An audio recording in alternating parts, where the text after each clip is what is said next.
Hello dears, ഇതങ്ങ് ദൂരെ ദുബായിലെ മീൻപിടുത്തമാണ് നിങ്ങളിപ്പോൾ കാണുന്നത്. ഇവിടെ ഒരു മീനുമായിട്ട് മത്സരത്തിലാണ് എൻ്റെ ഏട്ടൻ. ഇവിടെ കുറേ പേര് വന്നിട്ടുണ്ട്. വലിയ മീനുകളെ പിടിക്കാനായിട്ടാണ് പലരും നോക്കുന്നത്. ഇവിടെ സ്ഥിരമായിട്ട് വരുന്ന ചേട്ടന്മാർക്ക് പോലും ചൂണ്ടയിട്ടിട്ട് ഒന്നും തന്നെ കിട്ടുന്നില്ല. അതിന് കാരണം വേറൊന്നുമില്ല, അവിടെ ചെറിയ മത്തിക്കുഞ്ഞുങ്ങൾ ഇഷ്ടം പോലെ ഉണ്ടായിരുന്നു. അതുകൊണ്ട് തന്നെ കുടിക്കയിലൊന്നും മീനടിക്കുന്നില്ല. ഏട്ടനാണെങ്കിൽ ചെറിയ മീനിനെ പിടിക്കാനാണ് ട്രൈ ചെയ്യുന്നത്. മത്തിക്കുഞ്ഞുങ്ങളുടെ ഒരു കൂട്ടം അവിടെ അരികിലുണ്ടായിരുന്നു. അതിൻ്റെ വലിപ്പത്തോട് തന്നെ സാദൃശ്യമുള്ള ഒരു ഷാഡ് ഏട്ടൻ കടലിലേക്ക് ഇട്ടു. അതിനെ ചാവാറായ ഒരു മത്തിയെപ്പോലെ മറ്റു മീനുകൾക്ക് തോന്നിപ്പിക്കുന്ന രീതിയിൽ അതിനെ വർക്ക് ചെയ്തു. അങ്ങനെ ചെയ്തപ്പോൾ ആദ്യമേ തന്നെ ഒരു തെരണ്ടിയാണ് അടിച്ചത്. പക്ഷേ അതാണെങ്കിൽ പൊട്ടിയും പോയി. ഇത് വലിയ മീനിനെ പിടിക്കാനുള്ള ചൂണ്ടയല്ല, ചെറിയ മീനിന് വേണ്ടിയിട്ടുള്ള ചൂണ്ടയും ഷാഡുമാണ് ഏട്ടൻ കൊണ്ടുപോയത്. അതിനെ ശരിക്കും പറയുന്നത് അൾട്രാ ലൈറ്റ് സെറ്റപ്പ് എന്നാണ്. ഈ മീൻ പിടിക്കാൻ ഉപയോഗിച്ചതെല്ലാം വളരെ ചെറുതായതുകൊണ്ട് തന്നെ ചെറിയ മീനുകൾ ഒന്ന് തൊടുമ്പോൾ തന്നെ നമുക്കറിയാൻ പറ്റും. അൾട്രാ ലൈറ്റ് എല്ലാവർക്കും ഇഷ്ടമാണ്. മീനിനെ ആസ്വദിച്ച് പിടിക്കാൻ ആഗ്രഹിക്കുന്നവരാണെങ്കിൽ അൾട്രാ ലൈറ്റ് സെറ്റപ്പ് ഉപയോഗിക്കുന്നത് വളരെ നല്ലതാണ്. ആ പൊട്ടിച്ചുകൊണ്ടുപോയ തെരണ്ടി 1 അവറോളം ഫൈറ്റ് ചെയ്തിട്ടാണ് പൊട്ടിപ്പോയത്. പിന്നെ ഏട്ടന് കുറച്ച് പുള്ളിപ്പാരയും ചെപ്പേരിയും കിട്ടി. അതിൻ്റെ ഇടയ്ക്കാണ് ഏട്ടൻ ഒരു വലിയ മീൻ അടിക്കുന്നത്. അത് വേറൊന്നുമല്ല, അത് നമ്മുടെ ക്യൂൻ ഫിഷാണ്.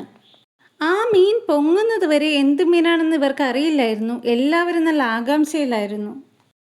ഈ ഒരു മീനിനെ പിടിക്കാൻ ഏട്ടൻ 1 മണിക്കൂർ എടുത്തു. ഒരു അരമണിക്കൂർ ആദ്യം ആ മീനുമായിട്ട് ഏട്ടൻ ഫൈറ്റ് ചെയ്തു. ആ മീനിനെ തളർത്തുന്നത് വരെ അതുമായിട്ട് ഏട്ടൻ ഫൈറ്റ് ചെയ്തു. മീൻ ഓടി ഓടി തളർന്നെന്ന് നമുക്ക് ബോധ്യപ്പെട്ടാൽ മാത്രമേ ആ മീനിനെ നമുക്ക് കരക്കടിപ്പിക്കാനായിട്ട് സാധിക്കുകയുള്ളൂ. അത് കരക്കെടുത്തപ്പോഴാണ് ക്യൂൻ ഫിഷ് ആയിരുന്നു എന്ന് ഇവർക്ക് മനസ്സിലായത്. പക്ഷേ എല്ലാവരും പ്രതീക്ഷിച്ചിരുന്നത് വേറെ ഒരാളെയായിരുന്നു. വലിയ ഒരു വറ്റയായിരിക്കും കിട്ടുന്നതെന്ന് പ്രതീക്ഷിച്ച ഇവരുടെ കണക്കുകൂട്ടലുകളൊക്കെ തെറ്റിച്ചുകൊണ്ട് നമ്മുടെ ക്യൂൻ ഫിഷിനെ കരക്കടുപ്പിച്ചു ഇവർ.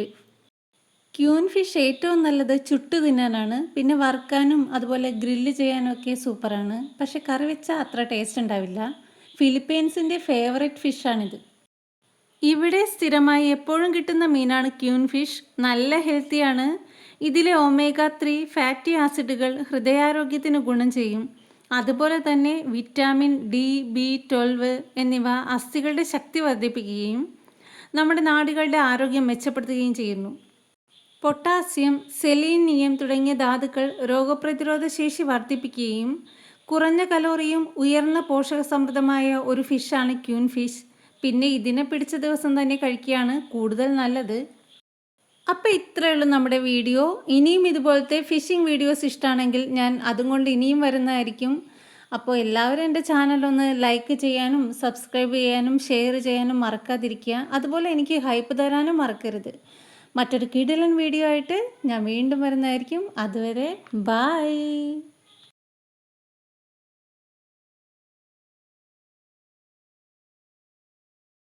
ഇതാണ് ക്യൂൻ ഫിഷിനെ പിടിക്കാനായിട്ട് ഉപയോഗിച്ച ഷാഡ്.